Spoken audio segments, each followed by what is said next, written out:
আলাইকুম beauty and cooking রেসিপিতে সকলকে স্বাগতম জানাচ্ছি। আজকে আমি একটু মজাদার রেসিপি নিয়েছি, সেটা হচ্ছে লাচ্ছা সেমাই দিয়ে কীভাবে সুন্দর একটা লাড্ডু তৈরি করা যায় সুস্বাদু মজাদার করে। তো আজকে দেখিয়ে দিব তাহলে কী লাগছে আজকে আমার লাড্ডু তৈরি করতে।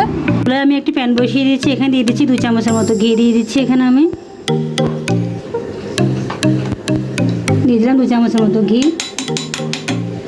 এবার আমি যে কাজটি করবো, দিকে ধরে একটু ভালো করে ঘিটা চারপাশে ছড়িয়ে দেবো, চারপাশে ছড়িয়ে যায়। এখানে আমি একটা লাচ্ছা সেমাই প্যাকেট নিয়ে নিয়েছি, লাচ্ছা প্যাকেট দিয়ে আমি মিষ্টি তৈরি করে দেখাবো আজকে। দিয়েছি সেমাইগুলো,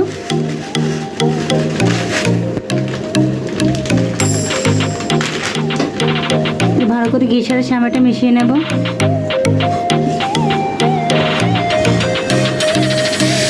বন্ধুরা, ঘির সাথে আমার সেমাইটি মেশানো আছে, সেখানে আমি দিয়ে দিচ্ছি 4 চামচের মতো চিনি দিয়ে দিচ্ছি। এখানে চিনিটা স্বাদ মতো দেবেন, চিনি বেশি মিষ্টি যদি বেশি পছন্দ করেন চিনিটা একটু বাড়িয়ে দেবেন, আর কম পছন্দ করলে মোটামুটি মিডিয়াম করে দেবেন।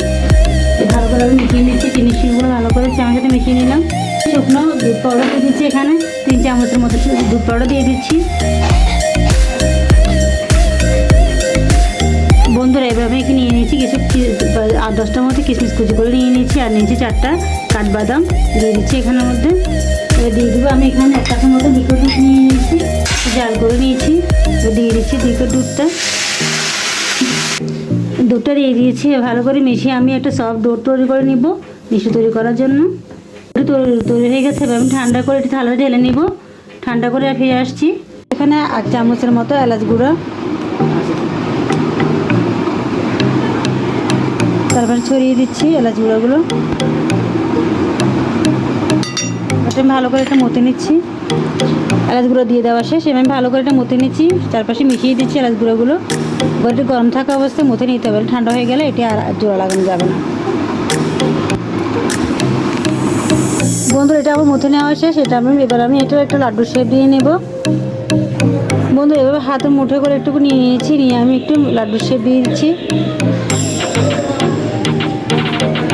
একটু দেখিয়ে দিচ্ছি কেমন হবে।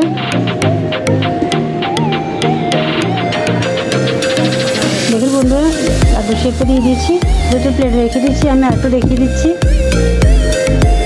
একটু পরিমাণ নিতে হবে, নিয়ে এভাবে করে হাতের সাহায্যে মুঠো করে নিতে হবে। আরেকটু দেখিয়ে দিলাম আপনাদেরকে।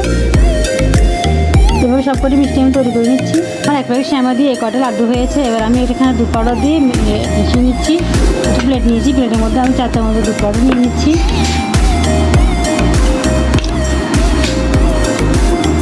বন্ধুরা, আমি এখানে দুধ পাউডার নিচ্ছি, এখানে আমি একটা লাড্ডু দুধের সাথে মুড়িয়ে নিচ্ছি। মুড়িয়ে আমি একটা প্লেটের মধ্যে রেখে দিচ্ছি। এবার আমি সবগুলো লাড্ডুতে দুধ মিশিয়ে নিচ্ছি, দুধ পাউডার মিশিয়ে নিচ্ছি।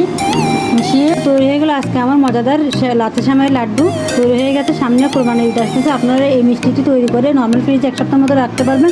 আর বাসায় মেহমান আসলে মেহমানরা অতিথি আপ্যায়নও করতে পারবেন। এই মিষ্টি এতটা মজাদার সুস্বাদু, নিজেরা তৈরি করলে বুঝতে পারবেন কতটা মজাদার হয়েছে। যদি ভিডিও যদি ভালো লেগে থাকে একটা লাইক দিন, কমেন্টে জানাবেন কেমন হয়েছে। আর আজকের মতো বিদায় নিচ্ছি, নতুন ভিডিও যাতে বিষয় দেখুন। যারা এখন আমার চ্যানেলটি সাবস্ক্রাইব করেন তাদেরকে রিকোয়েস্ট রইল চ্যানেলটি সাবস্ক্রাইব করুন, যাদের বেশি ভালো লাগে বন্ধুদের মধ্যে শেয়ার করবেন। সুস্থ থাকবেন, ভালো থাকবেন, আল্লাহ হাফেজ।